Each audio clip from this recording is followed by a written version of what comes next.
Salut à tous, bienvenue dans The Programmatic Society, un programme qui vous propose d'entendre la voix de ceux qui font le marché du programmatique, en français dans le son, international dans le ton.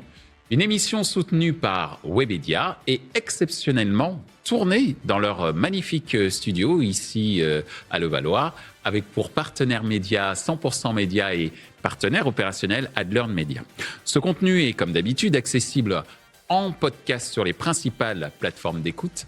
Cette semaine, une émission exceptionnelle, comme je le disais, ayant pour thème booster sa first party data via les communautés. Selon une étude récente, la first party data est devenue une priorité majeure pour 82% des annonceurs européens en 2021. En effet, avec l'évolution constante de la réglementation sur la protection des données, comme le RGPD, et la disparition progressive des cookies tiers, il est essentiel de récolter et exploiter au mieux sa propre data. Dans ce contexte, les communautés en ligne représentent une source précieuse de first-party data.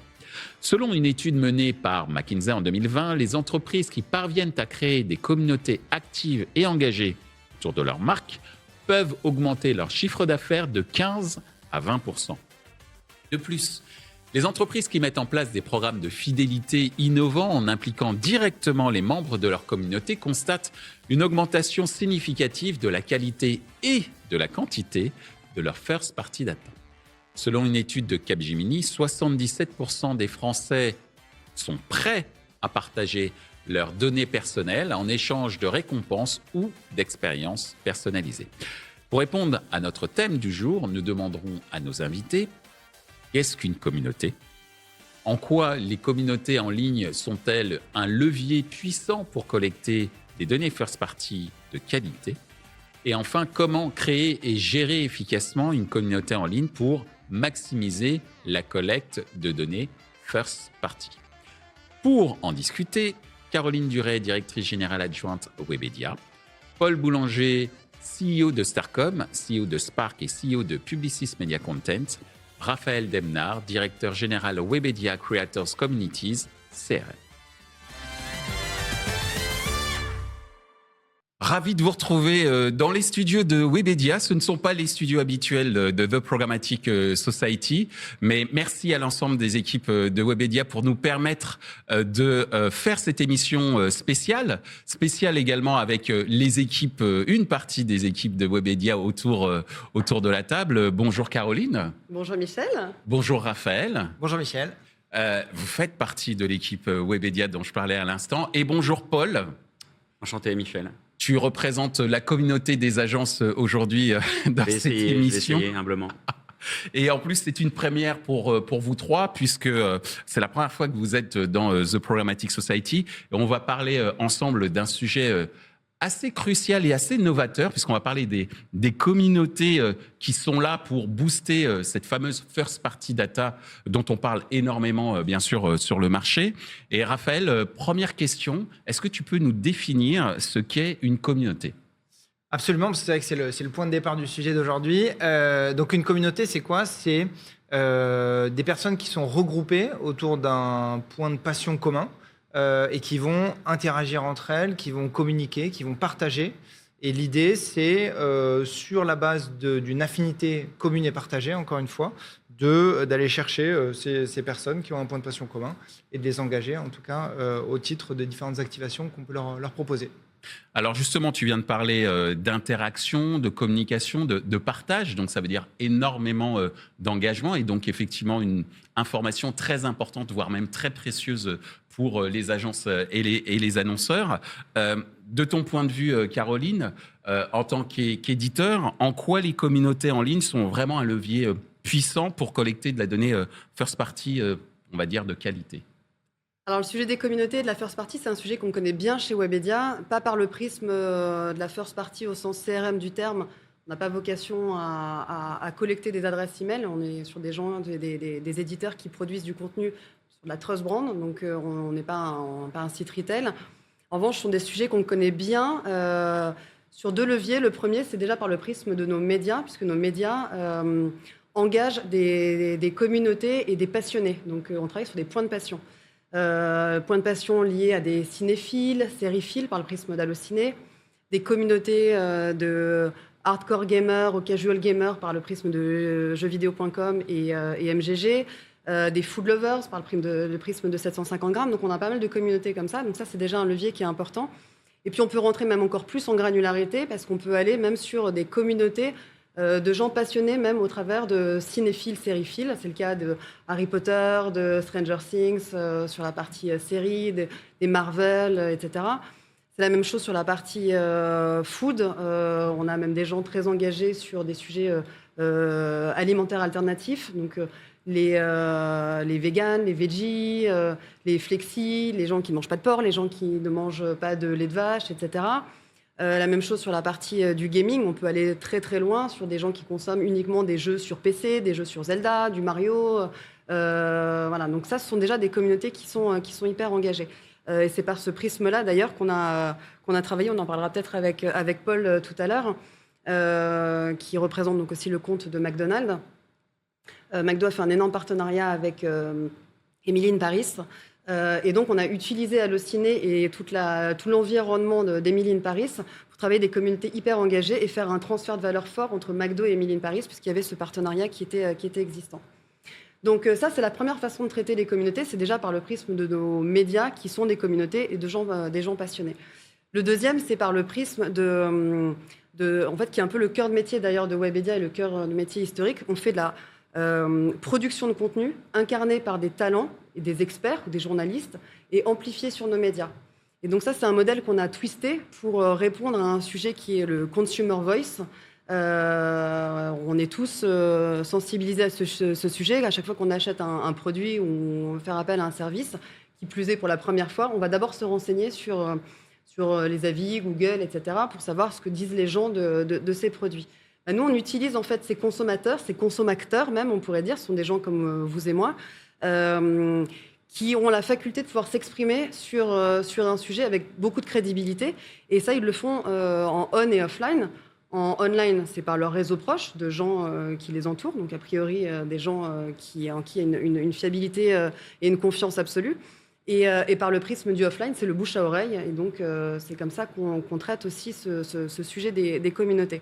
Donc, je pense qu'on va dans la bonne direction parce que, on le sait dans les études, la dernière étude Kantar là, qui est sortie, c'est 9% des Français qui disent faire confiance en fait, au message d'une marque par le prisme de la pub, quand 63% d'entre eux disent qu'ils font davantage confiance à un consommateur ou à un expert plus qu'à de la publicité classique. Donc, le modèle, et on va s'en reparler avec Raphaël qui va l'expliquer tout à l'heure, qu'on a trouvé, il est assez génial, c'est qu'on va utiliser ces fameux consommateurs, on va les faire tester un produit, mais déjà on va les recruter depuis des environnements médias hyper affinitaires, communautaires, soit du gaming, du cinéma, du food. Donc on les recrute depuis ces environnements-là, on les fait tester, on leur fait tester un produit, on utilise les avis conso et derrière on les amplifie en médias. Donc on va utiliser vraiment tous les bénéfices du média, c'est vraiment le meilleur des deux mondes, le bénéfice du média avec de la fiabilité et de l'authenticité dans les contenus. Merci Caroline. Alors à l'instant, Caroline nous a expliqué que l'engagement et la passion des utilisateurs étaient clés pour générer, j'allais dire, des commentaires, mais également de bénéficier du boost de la médiatisation de différents contenus qui sont créés au sein de l'écosystème Webedia, pour aller jusqu'à la granularité dont Caroline a parlé. J'imagine que pour toi, en tant qu'agence, j'imagine que le fait d'utiliser la communauté en ligne est un levier puissant pour collecter des données first party de qualité. Quel est ton avis par rapport à ce point de vue ? Alors, je vois deux questions dans la question. D'ailleurs, Caroline en a un peu illustré. Il y a le sujet, effectivement, non pas de la confiance, mais de l'efficacité de la publicité via les points d'intérêt. Donc, ce qu'on pourra appeler les communautés. C'est un premier sujet. C'est un sujet contextuel, c'est un sujet d'attention. Et c'est un sujet donc d'acceptabilité de la publicité qui est forcément beaucoup plus à même d'avoir un impact quand c'est lié à une communauté d'intérêt que de manière peut-être plus traditionnelle. Et c'est vrai que, alors tu mentionnais l'étude Kantar, je pense qu'on le voit aussi, il y a une efficacité évidente de la publicité traditionnelle, et ça, on ne peut pas pas déjuger ce point-là. Par contre, c'est vrai que de plus en plus, l'intégration des marques naturellement dans un contenu, et j'insiste sur le naturellement, comme elles font partie de la vie en général, de manière naturelle aussi, et donc pas forcée, c'est un des sujets clés de la publicité, on va dire, contextualisée, et donc des communautés. Tu mentionnais Emily in Paris, je pense qu'il y a aussi un exemple que tout le monde connaît, il est tellement connu qu'on l'oublie parfois, c'est Red Bull, qui est un des clients de l'agence, chez Spark en tout cas. Là, c'est presque de manière un peu caricaturale et extrémiste, une stratégie de création de contenu, de communauté, et c'est le cœur de la stratégie de la marque. Alors, on va me dire, c'est pas accessible à tout le monde. Je challengerai le point, parce que à la fin, ils vendent des canettes. Donc, pourquoi ce serait pas accessible à d'autres? Alors après, je comprends que tout le monde ne peut pas adopter et copier-coller cette stratégie. Plus humblement, mais pas sans ambition, c'est clairement ce qu'on a aussi fait avec, tu le mentionnais, via Allociné, mais avec Emily in Paris. Ce serait un peu long ici de vous raconter l'histoire de cette histoire-là, qui est assez extraordinaire, en vrai.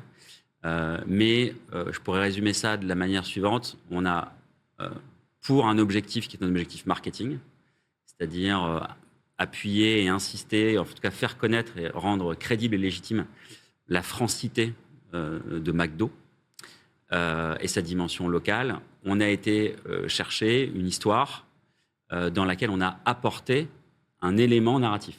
C'est important. Tout le monde dit toujours, vous avez dû payer drôlement cher pour faire ça. Eh bien, en fait, non. Je ne peux pas donner de prix, évidemment, mais vous seriez très surpris, parce qu'en fait, et vous le voyez de toute façon, parce que c'est le premier épisode de la saison 3, en fait, on a apporté aux équipes de Darren Star, Melrose Place, tout ça vous parle? Sûr. Voilà, ça parle plus à certains qu'à d'autres. Un tricks d'histoire totalement inattendu qui collait à leur scénario. Donc je pense que, encore une fois, on est sur deux exemples très hauts où tout le monde va se dire, mais moi, je ne peux pas faire ça parce que je n'ai pas le budget, parce que...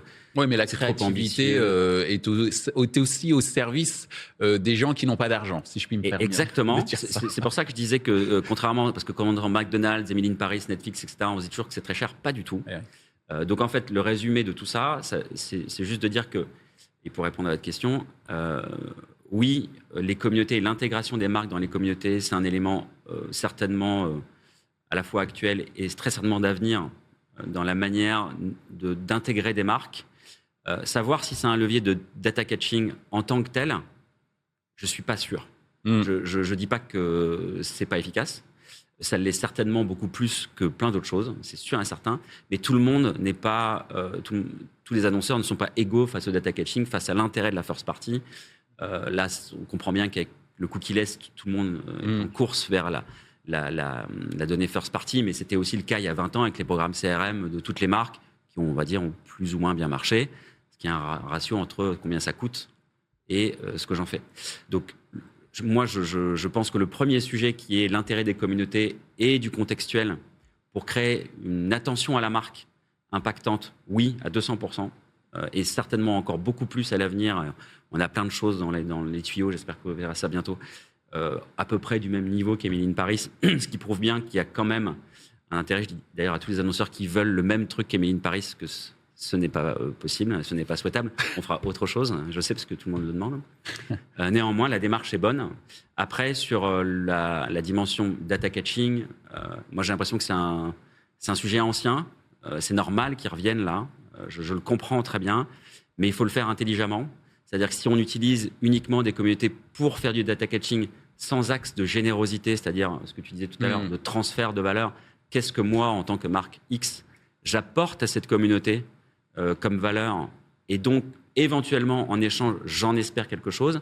Peut-être que c'est du data catching, peut-être que c'est de la first party, mais c'est surtout un impact auprès de cette communauté. Je pense qu'en tant que tel, ça a une vraie valeur. Merci Paul. Alors Raphaël, Paul à l'instant nous a évoqué l'efficacité publicitaire. Ouais.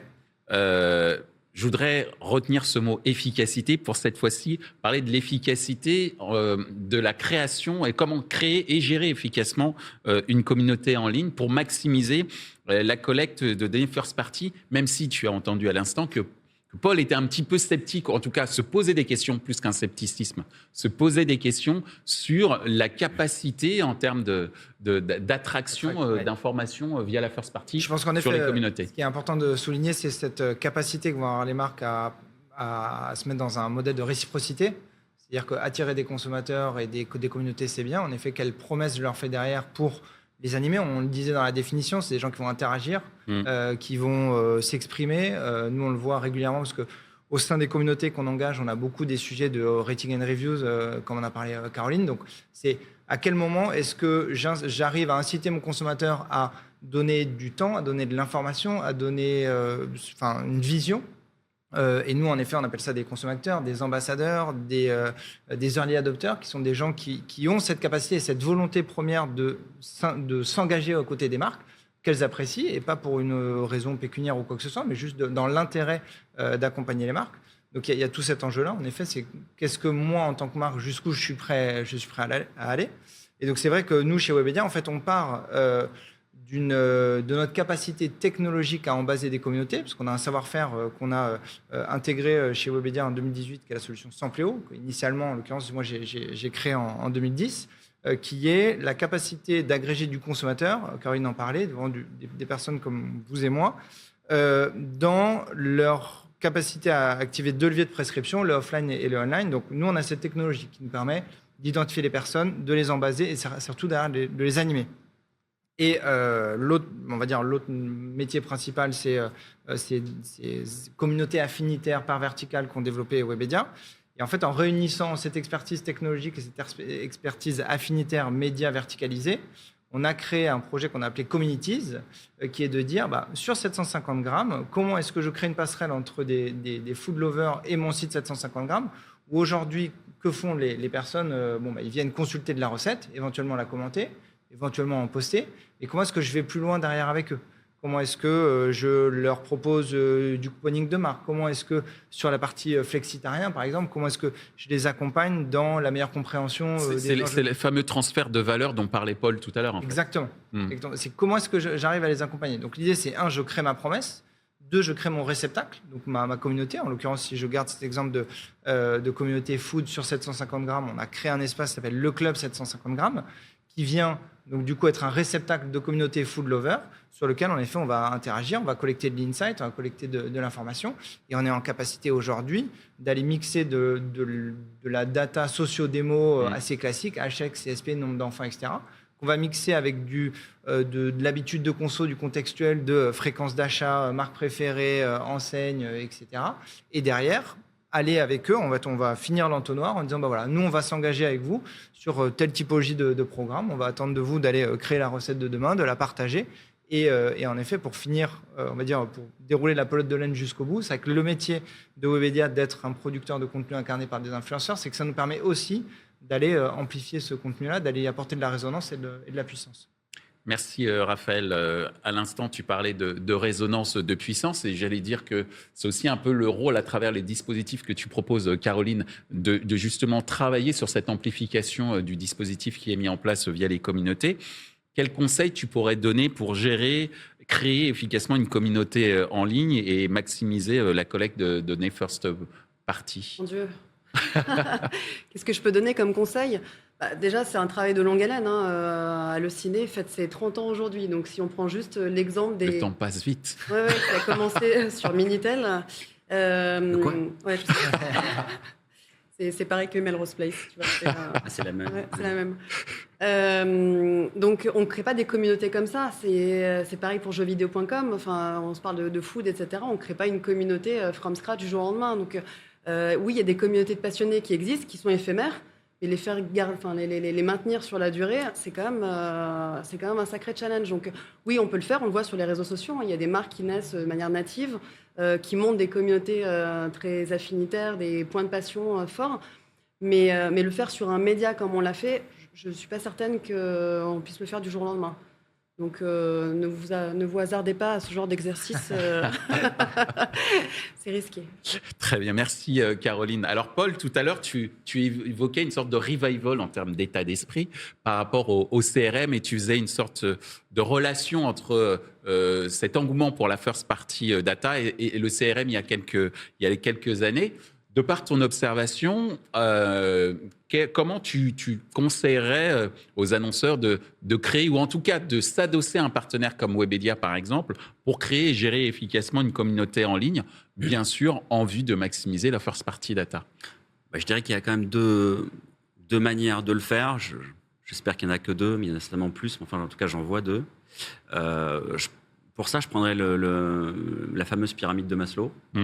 En fait, il y a tout ce qui est lié à des besoins basiques, primaires, puis l'époque fait qu'il y a pas mal de tendances qui s'accentuent sur une logique d'opportunité, de besoin, beaucoup plus d'envie et de passion dont on parle aujourd'hui. Alors ça, c'est très simple, hein. Il y a plein de choses qui existent. Il y a plein de distributeurs qui créent leur propre communauté ou leur propre bassin, on va dire, de communauté sur des logiques de promotion, sur des bonnes affaires. Et ça, c'est le bas de la pyramide de Maslow. Ensuite, il y a des programmes qui sont assez connus, hein, Ma vie en couleur, Envie de plus, etc. Pareil, hein, qui sont des regroupements d'annonceurs, point intéressant d'ailleurs, qui se mettent ensemble pour aller générer, depuis longtemps, hein, tu disais. Et là, on n'est pas sur une communauté au sens strict, mais par contre, on est vraiment sur une logique assez efficace de génération de data, enfin de données first party, mais sur des besoins qui sont moins aspirationnels, hein, évidemment. Ça fait moins rêver, mais c'est pas moins efficace. Donc ça, pour moi, c'est la première partie. La deuxième, effectivement, la création de communauté. Je suis hyper d'accord avec Caroline. Pour une marque, c'est presque un co-branding qu'il faut envisager. Et c'est important la notion de co-branding parce que un co-branding d'une marque avec un média, souvent on n'appelle pas ça un co-branding, pour moi c'en est un. Bien sûr. La communauté, c'est une marque, 750 grammes, c'est une marque. McDo ou d'autres, peu importe, c'est une marque aussi. Et chacun va apporter quelque chose à l'autre. Et c'est très important d'avoir cette logique-là, qui n'est pas toujours la plus commune.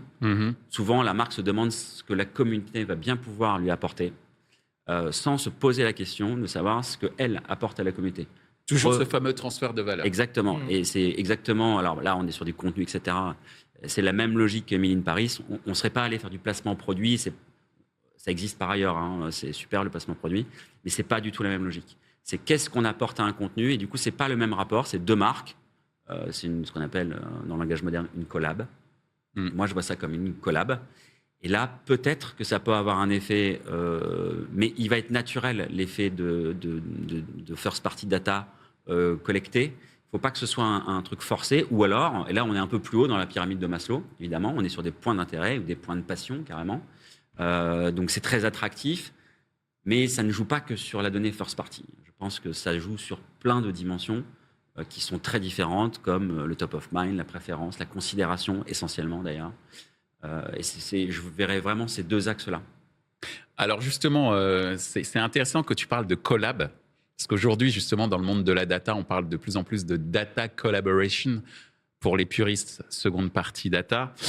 Mais ce qui est très intéressant, c'est qu'on pourrait parler donc de seconde partie content d'une certaine manière, c'est-à-dire s'appuyer sur un partenaire fort comme Webedia et également s'appuyer sur des contenus parfois qui sont très forts de la part de certaines marques, de par l'historique de la relation qu'ils ont pu établir avec leurs clients. Oui, alors après, je pense qu'il y a deux choses qui risquent d'émerger, en tout cas, enfin, nous on en est persuadés, hein. Notamment chez Publicis Media Content, on a cette approche-là, c'est-à-dire qu'on parle, nous, de brand scripting. On ne parle pas de brand content. Pourquoi ? Pas par snobisme, hein, c'est pas pour changer le mot, hein, mais parce que c'est pas la même chose, le contenu de marque et l'écriture de marque. C'est deux choses très différentes. Le contenu de marque, c'est un contenu qui va utiliser justement, et c'est très bien de le faire parfois, le contenu d'une communauté ou l'activité d'une communauté pour s'y associer parce que contextuellement, ça a un sens. Très bien. Le brand scripting, pour nous, c'est l'écriture de marque tout au long de l'année. C'est une histoire qu'on écrit de la marque et qui va s'associer de temps en temps à une communauté, de temps en temps à une série, de temps en temps à un jeu télé, de temps en temps à un événement, etc. Et ça doit participer à l'écriture de marque qu'on a définie en amont. Donc en fait, souvent, le brand content, c'est une opportunité intelligente. Enfin, en tout cas, on essaye de faire en sorte que ce soit intelligent. Le brand scripting, c'est une stratégie. Et c'est la vraie différence entre les deux. Emily in Paris n'est pas né d'une opportunité. Il est né d'une stratégie bâtie avec le client 2 ans avant. Et c'est un des éléments les plus spectaculaires, mais de plein de points de contact de cette écriture de marque. C'est pour ça qu'on parle de brand scripting. Je pense que c'est une approche saine si on veut s'associer avec des communautés et accessoirement, effectivement, faire du data catching. Ça peut faire partie de cette histoire, mais c'est important d'écrire la marque et pas uniquement de l'écrire publicitairement, mais de l'écrire sur l'ensemble des surfaces sur lesquelles elle est amenée à s'exprimer. Et parfois, on peut élargir cette surface-là. Merci Paul de nous avoir expliqué ce qu'était le brand scripting et la différence avec le brand content, qui est en fait une sorte d'étape dans l'histoire du brand scripting, tout comme la first party data, ou en tout cas l'exploitation de cette first party data est une étape dans le cadre de cette stratégie de brand scripting. Alors justement, puisqu'on parle de la first party data, il y a une question sur la confidentialité des données, qui est une question clé pour l'ensemble de l'écosystème publicitaire, mais également une question clé pour les utilisateurs qui font confiance quand même à Webedia et à l'ensemble de ces marques médias en échangeant quand même des choses pas anodines. On parle de passionnés. Donc, quelles sont justement les meilleures pratiques pour assurer la confidentialité et le respect de la vie privée des membres de la communauté lors de la collecte des données first party ? Eh ben, en effet, c'est un point intéressant à aborder parce que c'est un réel enjeu, notamment de la part des consommateurs, encore une fois, dans le fait qu'ils se livrent, qu'ils donnent de la donnée. Il faut qu'ils aient confiance en ce réceptacle. Moi, je dis toujours, notre métier premier, c'est d'être un réceptacle communautaire qui va permettre à ces personnes-là de s'exprimer, d'interagir, etc. Il faut leur apporter, un réceptacle de qualité sur lequel ils vont pouvoir naturellement échanger, mais 2, respectant la confidentialité des données, leur vie privée, etc. Nous, depuis toujours, depuis le lancement de nos outils de collecte communautaire, on a eu un mot d'ordre, c'est la proactivité. C'est-à-dire qu'on ne va pas chercher des consommateurs en se disant, tiens, on a targeté des consommateurs qui potentiellement peuvent rejoindre cette communauté. C'est qu'on estime que si on a créé une marque suffisamment forte, alors ils vont venir d'eux-mêmes ou venir sur la recommandation de pair à pair d'une personne qui a un intérêt communautaire fort. Donc ça, c'est la première chose. La deuxième, c'est que, outre notre capacité à, techniquement parlant, leur assurer un espace RGPD compliant, etc., brand safe, etc., c'est une seconde chose. Et la troisième, c'est la qualification qu'on va avoir de ce qu'on appelle, nous, des ambassadeurs. En fait, elle est liée à des programmes de marque. C'est-à-dire que demain, je peux travailler dans l'année avec des marques qui ont une typologie semblable. J'assure aux consommateurs la confidentialité des informations que j'ai récupérées, que j'ai collectées au moment d'une campagne dédiée, qu'elles ne soient pas mises à disposition de la marque qui arrive après, et celle est la suivante, etc. Ouais. Donc j'assure en fait, on va dire, une communauté de communautés, une sous-communauté dédiée à une activation, sur lequel je collecte de la donnée et que je vais réutiliser après pour le compte de cet annonceur. Et souvent, je fais un parallèle de quelque chose qui est assez intéressant, mais qui est un peu décorrélé, mais il y a une loi qui est passée récemment, qui s'appelle la loi climat et résilience. Pourquoi j'en parle ? Parce que je souligne la partie proactivité qui, notamment dans la partie échantillonnage, en fait, maintenant, empêche les industriels, et toute autre personne, ou en tout cas retailer en capacité de distribuer des échantillons, de le faire à des personnes qui n'en ont pas émis la demande. Okay. C'est-à-dire que, normalement, fini à la sortie du métro à distribuer des échantillons, ou quand on sort d'une marque, d'un parfumeur et qui nous met 25 échantillons dans le sac, ça c'est terminé, parce que gâchis, surconsommation, etc. Et donc là, il faut un consentement, ou en tout cas une proactivité de départ, de dire, voilà, moi, j'accepte de recevoir un échantillon. Et donc forcément, les marques se sont retrouvées dans un moment où elles ont réduit le volume d'échantillons créés, qui leur coûte déjà, en plus de ça, assez cher. Et dire, OK, comment est-ce que je réduis mon volume, mais je veux m'assurer d'une qualité supplémentaire. Mais nous, on leur a apporté une solution qui est de dire, moi, j'ai des personnes, encore une fois, dont la proactivité, parce qu'ils acceptent volontairement de participer à cette campagne, de donner des informations, en plus de ça, relatives à l'univers produit. C'est-à-dire que donner un parfum boisé à quelqu'un qui met que des parfums qui ont des notes florales, en fait, on n'est pas dans le coup. Donc, le matching cible-produit, déjà, de base, il est loupé. Donc, nous, ce qu'on dit, c'est qu'on apporte de la valeur Enfin, déjà, on se met en conformité avec la loi climat et résilience parce qu'on a le premier pas est fait par ce consommateur-là.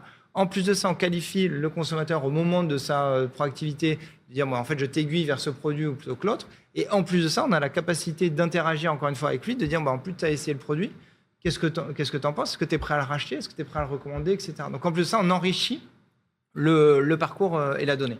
Et le dernier point, aujourd'hui, pour revenir sur ces logiques de CRM, etc., c'est qu'on va jusqu'à leur dire, dans le cadre de cette activation, est-ce que tu es intéressé par rejoindre le programme CRM de la marque? Oui, non, etc. Donc, on fait aussi de la collecte d'opt-in pour le compte de ces marques-là. Merci, Raphaël. Alors, à l'instant, tu nous as expliqué l'activation via, entre guillemets, une sorte d'optimisation marketing sur la base d'un certain nombre de signaux faibles ou plus ou moins forts en tous les cas. On va rester sur l'exemple marketing. Caroline, est-ce que tu peux nous donner un exemple de succès, notamment sur le plan marketing, dans le renforcement de la first party data grâce à l'engagement des communautés? Je pense que tu dois en avoir plein des exemples. Ouais, on en a plein des exemples. Enfin, le sujet de l'influence, là, c'est pour ça que je vais mettre une nuance. Là, on ne parle pas d'un sujet d'influence, on parle d'un sujet de consommateur. Donc, pour aller un peu dans le sens de ce que disait Raphaël, juste de préciser, parce que ce n'est pas négligeable, on a quand même une base de 850 000 personnes. Donc ça, c'est assez fou. C'est que ce sont 850 000 personnes qu'on peut travailler sur la base déjà d'insight, c'est-à-dire qu'on leur pose des questions avant de leur faire tester un produit. On leur pose des questions sur leur type de consommation. Je vais prendre un exemple justement qu'on a fait avec une marque de café. On a posé à toute la communauté des questions sur leur consommation de café. Est-ce que vous buvez plutôt du café soluble en grains, moulu, en dosette, le matin, le midi, le soir? Est-ce que vous êtes prêt à changer de marque? Oui, non, etc. Donc déjà, on va collecter de l'information sur la consommation globalement de café. On va ressortir des insights.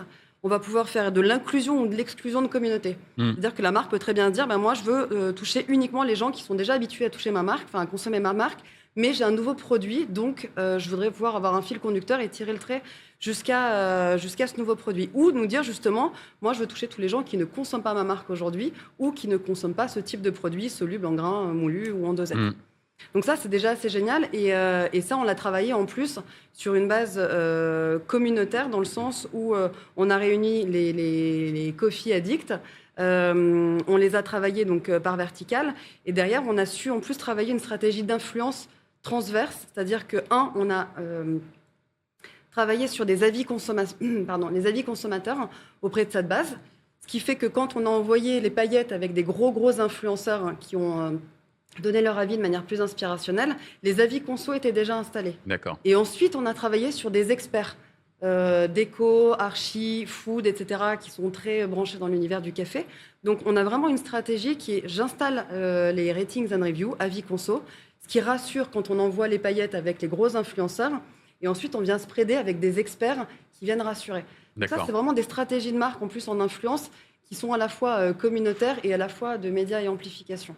On a un exemple chouette aussi sur Apivore, je pense qu'on peut en parler, Raph. Oui, absolument. Donc, on a un peu dans la même lignée, on a donc Apivore, marque justement qui est sur des produits végétaux, de type nuggets, steak haché ou autre, et qui est venu nous voir en disant, voilà, moi j'ai besoin d'aller toucher ce type de flexitarien. J'ai de la même façon besoin d'installer ma marque et surtout de faire du testing produit parce que avant de passer sur ce type de produit, il faut soit que on m'en ait parlé ou que je l'ai goûté. Donc là, pareil, consommateurs qui essaient le produit, qui en parlent autour d'eux, etc., qui font de l'UGC aussi, alors de l'UGC conso, qui n'est pas de l'UGC avec un reach unitaire qui est extrêmement fort, mais en revanche, qui a la puissance d'être un UGC authentique. Avec beaucoup d'engagement aussi de la part de leur auditeur. Exactement, de leur audience, aussi faible soit-elle. Mais moi, ce que je dis souvent, c'est que, en fait, en multipliant finalement les consommateurs, parce que ces activations de consommateurs, on se parle de plusieurs centaines, voire milliers de consommateurs. En l'occurrence, à Apivore, c'est 2000 personnes qui ont pu avoir accès aux produits, qui l'ont testé, qui ont créé des contenus. 2000 personnes qui créent sur un Instagram à 200 personnes en compte privé, mais des gens qui connaissent bien une recette ou en tout cas un moment de dégustation en famille agréable, ça permet de faire en tout cas de la transformation. C'est vraiment un vecteur de conversion. Au-dessus, et en fait, c'est ce que disait Caroline sur le café, c'est pareil, c'est qu'on est allé toucher au travers des influenceurs des communautés affinitaires très très différenciées. Parce que là, la marque nous a dit, voilà, moi j'ai une première cible, c'est les parents qui font découvrir à leurs enfants ce produit-là. Donc on prend des influenceurs, familles qui sont dédiés qui ont cette ligne éditoriale-là et cette appétence-là. Ensuite, je veux des sportifs, des gens qui font attention à leur alimentation. Après, je veux des personnes plutôt food lovers qui sont capables de transformer mon produit, de le supprimer en recette, etc. Et là, on arrive en plus sur le troisième levier de la pyramide, c'est que c'est une marque qui en plus a une communication un petit peu décalée, fun, etc. Et donc, on a sur la partie top talent, on a choisi des profils humour, prank, etc. qui eux vont avoir encore un autre angle d'attaque sur la médiatisation du produit. Mais on voit bien qu'on couvre en fait des problématiques qui sont très différentes, de l'awareness, de la conversion, de la considération, etc. avec des profils différents, avec des communautés touchées différentes. Donc en plus, on s'évite l'overlap d'avoir que des gens en food lover sur tous les leviers de la pyramide pour derrière valoriser la marque, l'expérience et surtout l'ADN de marque qui est le bien manger, faire attention à la planète, etc. Et là, ce qui est assez sympa, c'est que derrière, on a repris tous ces avis conso. Et là, que vous appeliez Michel avec 200 000 followers ou Michel avec 3 followers, on s'en fiche complètement. Là, ce qui nous intéresse, c'est de l'avis conso, le nombre la note que vous allez mettre sur le produit, les étoiles. Et on va utiliser en fait cet avis consommateur comme un support média qu'on va utiliser ensuite en amplification. Et là, en l'occurrence, sur un sujet très foot, mais sur 750 grammes, en CRM, sur les newsletters, en native, en social, en display. Et on va reprendre cette créa et on va vraiment l'intégrer comme un format display. Et ce que je disais tout à l'heure, c'est qu'on l'a vu, les taux de clic sont 2 à 3 fois supérieurs sur la partie avis conso que sur des formats plus traditionnels et qui sont aussi très bien, mais qui sont à 2 niveaux. Et ça reprend un peu la pyramide dont Paul parlait tout à l'heure. Il y en a un qui va être très inspirationnel, l'autre qui va être déjà très concerné.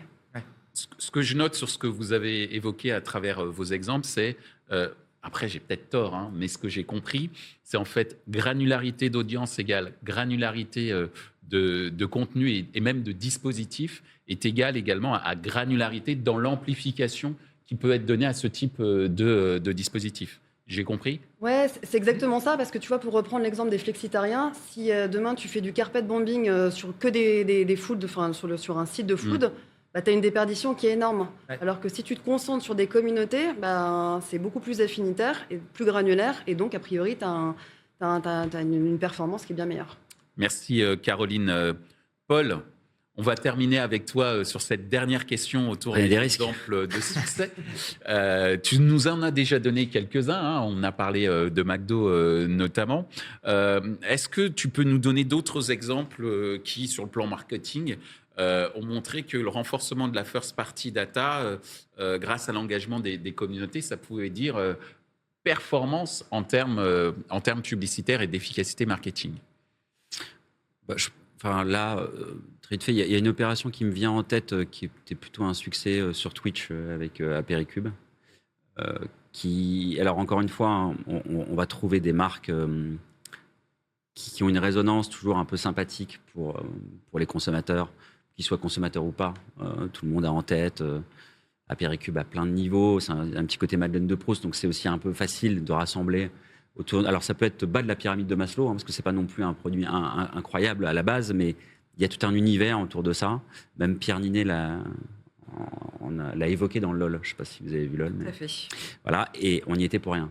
Donc c'est pour vous dire que c'est vraiment... Il y a des produits qui font partie de la culture populaire. Donc bel ambassadeur. Culture, voilà. non, gratuit. A priori, oui, malheureusement. On a fait une opération sur Twitch avec Monsieur Poulpe qui était une bonne opération de visibilité à la fois moderne, innovante, mais on ne peut pas dire que le levier premier soit le data catching en tant que tel, même si ça a forcément généré un truc autour de la marque. Ce serait même assez étrange de se dire, tiens, mon objectif marketing numéro 1 en tant qu'Apéricube, c'est d'avoir de la donnée first party. Ça paraîtrait complètement incongru. Ça ne veut pas dire que ça ne peut pas arriver, mais c'est un peu plus incongru. Non, pour moi, l'exemple suprême, on le vit à l'agence. Et encore une fois, je ne pense pas que ce soit inaccessible. Il y a des communautés qui sont parfois très fortes et éphémères pour des marques. Je pense au jeu Monopoly. C'est la plus grosse open trade de France. Ça fait 20 ans que ça dure. Et il y a une vraie communauté autour de ça qui est très, très forte. Et puis, Red Bull, encore une fois, je le redis, mais c'est évidemment que ça demanderait, sans aller jusque dans cette logique-là, je pense que beaucoup de marques peuvent s'interroger aussi sur leurs aspérités, non pas dans la création d'une communauté en tant que telle, parce que je pense que c'est un raisonnement un peu vieillot, et je comprends très bien que Caroline, c'est son métier, hein, c'est votre métier chez Webedia que de le faire, vous êtes un média, c'est logique, c'est normal. De la même manière qu'il y a des communautés Secret Story, et voilà, et c'est normal aussi. La communauté d'une marque, moi je vous avoue que j'ai un peu de mal à y croire à partir du moment où c'est pas un cœur de stratégie. Je pense que c'est un fantasme, c'est un hors-sujet marketing total. Ce qui ne veut pas dire que la marque ne peut pas s'intégrer et faire être partie prenante d'une communauté active. Et c'est exactement comme quand vous êtes invité dans une soirée, c'est pas la vôtre, quoi. Donc si vous vous dites, je viens chez quelqu'un, je vais en faire ma soirée, c'est rare que ça se passe bien. C'est pareil, c'est exactement pareil. Donc, par contre, vous pouvez être un invité sympa, remarqué par les autres quand il est parti. On dit, tiens, on le reverrait bien, on a très envie de le réinviter. Voilà, mais c'est un peu comme dans la vie en général. Je pense que la marque, elle est invitée dans une soirée. Elle connaît parfois des gens, parfois elle connaît personne. Mais elle y a peut-être sa place, parfois elle n'y a pas sa place. Bon, ça c'est... Voilà. Mais quand elle y a sa place, il faut savoir comment la positionner, puis la faire progresser dans le temps, jusqu'au jour où peut-être elle pourra faire sa soirée à elle. C'est pour ça que tu disais d'ailleurs justement que ce sont des sujets de rapprochement éphémères. Et tu as raison. Et Monopoly, c'est le cas aussi, c'est que parfois ils prennent des licences, ils viennent il faut aller pêcher un peu là où sont les poissons. Donc quand on sait qu'il y a un moment c'est Harry Potter, que c'est Stranger Things, que c'est je sais pas quoi, on s'adosse à des licences et on vient chercher du coup des communautés de passionnés à un moment donné. Et il faut accepter que ce soit des temps courts. Et ça va très bien à tout le monde puisque c'est de l'invitation spontanée. Cette association McDonald's Monopoly, elle est assez amusante puisque elle nous paraît à tous et toutes aujourd'hui hyper naturelle. Ouais. Mais en fait, elle l'est pas plus qu'avec une autre marque. Pas du tout. En vérité. Pourquoi Monopoly, un jeu d'argent? Voilà, alors après sympathique, etc. Mais c'est pas si naturel que ça. La marque en a fait quelque chose à la fois de très fort en termes d'attachement, un événement puissant, et puis, on va revenir à ça, on en a peu parlé, hein, mais un gros levier de business.